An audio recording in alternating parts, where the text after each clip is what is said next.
성도의 견인 두 번째 시간입니다. 창세전 은혜로 택하신 구원. 하나님께서 당신의 백성들을 예수 그리스도의 구속을 통해 구원하심은 철저히 은혜로 말미암는 하나님의 주권적인 사역의 결과다.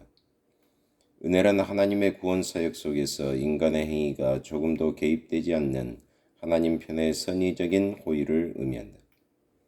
그런 의미에서 하나님의 선택 사상은 우리가 아직 세상 가운데 태어나기에도 전에 어떤 선악간의 행동을 취하기도 전에 하나님 편에서 일방적으로 예정하신 하나님의 주권적인 행위다. 로마서 9장 10절로 13절. 더욱이 성경은 당신의 백성들에 대한 구원의 문제를 창세전부터 예정하셨다고 증거한다. 에베소서 1장 4절. 이처럼 하나님의 선택과 예정이 창세전이란 말은 구원이 인간의 행위로 말미암는 조건과 보상의 개념이 아니라 하나님 편에서 베푸시는 일방적인 사랑의 열매요 호의적인 선물임을 시사한다. 구원이 보상이 아닌 선물의 개념으로 묘사됨은 구원의 성격이 하나님의 일방적이고 무조건적인 사역의 결과임을 의미한다. 이상의 내용을 고려하면 한 번 받은 구원은 이후 인간의 행위 여부에 따라 취소되거나 무효화될 수 없다는 사실을 확인하게 된다.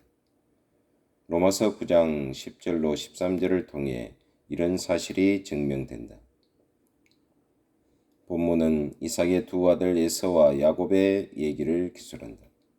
로마서 기자는 이들이 태어나기도 전 아직 리브가의 태중에 있을 때에 야곱은 사랑하고 에서는 미워했다라고 기록하므로 하나님의 구원 행위의 근거가 인간의 선행의 여부에 좌우되는 것이 아니라 철저히 하나님의 주권에 근거하고 있음을 강력히 시사한다. 사실 야곱의 생애를 돌아보면 성격이나 행동에서 결코 형 에서에 비해 크게 나은 점을 발견하기 힘들다. 오히려 내성적이면서도 약삭빠르고 매사에 계산적이며 일면 교활한 면도 갖고 있어서 번번이 에서의 비위를 건드리기가 일쑤였다. 그럼에도 하나님은 그의 행위와 무관하게 야곱을 당신이 기뻐하시는 뜻 가운데 먼저 택하셨고 이후 여자의 후손 언약의 계승자로 삼아 주셨다. 창세전 예수 그리스도 안에서 수립하신 하나님의 택정의 근거에서 말이다. 이런 하나님의 선택 사상은 사람의 행위와 무관한 은혜에 기초한 것이기에 인생 여정 속에서 발견되는 삶의 내용이 하나님 보시기에 부족하고 연약하다 할지라도 언약적 사랑의 징계는 가해질 망정. 히브리서 12장 5, 6절. 아주 버리심으로 구원이 원천적으로 무효화되거나 취소되는 일은 없다. 택자의 구원은 근본이 신적 기원에서 찾아지기 때문이다. 에베소서 1장 4절로 6절. 한 번 구원은 영원한 구원이 되는 성도의 견인교리의 근거가 이에서 나온다. 속죄 효력의 영원성과 영속성. 성도의 견인교리는 예수 그리스도 안에서 베푸시는 속죄 효력의 영원성과 영속성에서 또 찾아진다. 저가 한 제물로 거룩하게 된 자들을 영원히 온전케 하셨느니라. 히브리서 10장 14절. 이것을 사하셨은즉 다시 죄를 위하여 제사 드릴 것이 없느니라. 히브리서 10장 18절. 우리가 익히 아는 대로 구약의 짐승 제사는 제물 자체의 열등함과 제사 계시의 모형론적 성격으로 인해 처음부터 대속물의 실체로 주신 것이 아니다. 구속 계시의 점진성이라는 관점에서 볼 때 한시적이고 제한적으로 주신 예표적인 제도일 뿐이다. 히브리서 기자는 이런 구약 제사 제도의 실체를 예수 그리스도에게서 찾는다. 다시 말해 구약 제사의 희생제물은 새 언약 안에서 자기 몸을 한 마리 어린 양같이 내어주신 예수 그리스도를 예표하고 있다는 해석이다. 히브리서 9장 11절로 14절, 요한복음 1장 29절. 한편 구약 제사에 드려진 제물은 가치의 열등함으로 인해 그리고 구속사 진행에 있어서 예표론적 성격으로 인해 불완전할 뿐만 아니라 한시적으로만 효력이 발생하므로 해마다 다른 제사를 드려야만 했다. 그래서 언제든지 온전케 할 수가 없었다. 히브리서 10장 1절. 그러나 구속을 위한 예수 그리스도의 속죄 제사의 경우는 다르다. 구약 제사의 참 형상이며 구약 제물의 실체이기 때문이다. 따라서 제사의 효력에 있어서도 영원하며 영속적인 특징을 가진다. 염소와 송아지의 피로 아니하고 오직 자기 피로 영원한 속죄를 이루사 단번에 성소에 들어가셨느니라. 히브리서 9장 12절. 여기 영원한 속죄를 이루셨다고 기록하고 있다. 다시 말해 해마다 드리는 반복적인 제사를 더 이상 드릴 필요가 없게 됐다는 지적이다. 왜냐하면 예수 그리스도는 본질상 하나님이시기에 가치적 측면에서 무한하실 뿐 아니라 속죄사역의 성격상 구약제사의 실체로 오신 분이기 때문이다. 히브리서 기자는 이런 사실을 확증하면서 영원하신 성령으로 말미암아 이루어진 사건이라고 설명한다. 히브리서 9장 14절, 로마서 8장 11절. 히브리서 10장에서는 이런 사실을 더욱 분명히 기술한다. 오직 그리스도는 죄를 위하여 한 영원한 제사를 드리시고 하나님 우편에 앉으사 12절. 저가 한 제물로 거룩하게 된 자들을 영원히 온전케 하셨느니라. 14절. 저희 죄와 저희 불법을 내가 다시 기억하지 아니하리라 하셨으니 이것을 사하셨은즉 다시 죄를 위하여 제사 드릴 것이 없느니라. 17절 18절.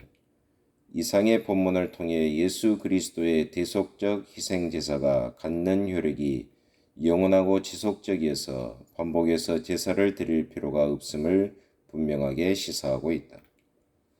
이를 신학적으로 영단번에 드려진 제사라고 부른다.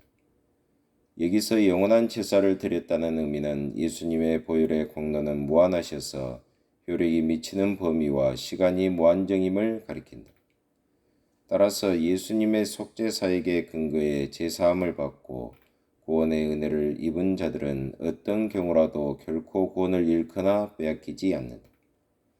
만왕의 왕이시며 만주의 주가 되시는 하나님께서 누구든지 그리스도 예수 안에 있는 자들에게는 결코 정죄함이 없다고 선포하시며 로마서 8장 1절 의롭다고 인정해 주시기 때문이다. 로마서 3장 23절 24절 4장 25절. 소위 칭의 사건과 관련해 유념해야 할 요소가 있다. 성도의 죄를 도말하시며 영원한 속죄를 이루어 주셨다는 말의 의미는 그리스도 예수 안에서 속죄 사역을 통해 선포하시는 하나님의 법정적 사면령이라는 사실이다. 다시 말해 하나님의 칭의적 구원 선포는 예수 그리스도의 대속 안에서 교리적이고 원리적인 측면에서 본질상 우리를 죄 없다고 여겨주신다는 내용이다. 따라서 칭의와 속죄의 선언은 성도가 구원받은 이후의 삶을 통해 결코 죄를 짓지 않는다는 의미가 아니다. 성도 안에 내재된 죄성은 여전히 우리를 옛사람이 종로로 됐던 죄의 법 아래로 이끌어 간다. 따라서 구원받은 성도라 할지라도 여전히 죄를 지을 수 있고 짓기도 한다. 루터는 이런 이유로 구원받은 성도를 가리켜 용서받은 죄인이란 표현을 사용하곤 했다. 갈라디아서 기자가 성령의 소욕과 육체의 소욕 사이의 갈등과 대립과 긴장 상태를 기술함이 이런 사실을 배경 삼고 기술한 내용이다. 갈라디아서 5장 16절 17절. 로마서 8장을 통해 기자가 새롭게 발견한 한 가지 분명한 사실을 기록한다. 성령의 생명의 성령의 법이 죄와 사망의 법에서 성도를 해방시켜 준 사실로 인해 죄책의 면제뿐 아니라 죄의 권세까지도 이길 수 있는 영적 힘을 공급해 주심으로 율법의 요구까지도 넉넉히 이루게 하신다는 내용이다. 우리의 육체가 연약해서 율법이 할 수 없는 것을 성령께서 주도적으로 수행해 가시기 때문이다. 물론 이런 경험은 기계적으로 되는 일은 아니다. 거듭난 새 생명의 능력을 적극적이고 능동적으로 발휘해 나가는 것을 통해 가능해진다. 성경은 이를 성령을 쫓아 행하면 육체의 욕심을 이루지 않는다라는 표현으로 설명한다. 갈라디아서 5장 16절. 거듭난 새 생명적 활동이 발휘되기에 지혜의 권세를 넉넉히 제어하고 절대된 삶을 살아갈 수 있게 된다는 지적이다. 주님의 장성한 분량에 충만한 데까지 이르는 삶 말이다. 빌립보서 기자는 이런 식으로 성화적 삶, 성숙과 관계성의 심화를 지적하면서 두렵고 떨림으로 너희 구원을 이루라고 적극 권면한다. 빌립보서 2장 12절. 우리 안에서 능력 주시는 성령의 도우심으로 넉넉히 죄를 굴복시킬 수 있을 뿐 아니라 보다 진전된 성화적 삶을 지향해 나갈 수 있음을 강력히 시사한다. 우리 안에서 착한 일을 시작하신 이가 그리스도 예수의 날까지 우리를 지키시고 이끌어 가실 것으로 확신하기 때문이다. 빌립보서 1장 6절, 4장 13절. 따라서 예수 그리스도의 속죄의 공연은 죄와 사망의 법에서 우리를 구원해 낼 뿐 아니라 죄의 권세로부터도 승리할 수 있는 은혜의 왕노릇하는 권능으로 역사해 주신다는 것이 성경의 지적이다. 로마서 5장 21절. 성도의 견인교리의 보증이 이상의 구원의 원리와 실제적 적용을 통해 뒷받침된다. 만일 성도의 구원이 중도에 상실되거나 취소될 수 있는 것이라면 예수 그리스도의 속죄 효력 또한 영원할 수 없을 것이다. 성경은 이런 가능성을 철저히 배제시킨다. 이런 사실이 의미하는 바는 성도의 구원 또한 영원하고 지속적이어서 어떤 경우라도 절대 안전함을 보장해 준다. 하나님 아버지 참으로 감사합니다. 하나님께서 완전하시기 때문에 하나님의 경륜을 따라 성도의 구원 교리가 확실함을 저희들이 다시 한번 확증하면서 하나님께 감사하는 오늘 하루의 삶이 되게 하여 주옵소서. 예수 그리스도의 이름으로 기도하옵나이다. 아멘.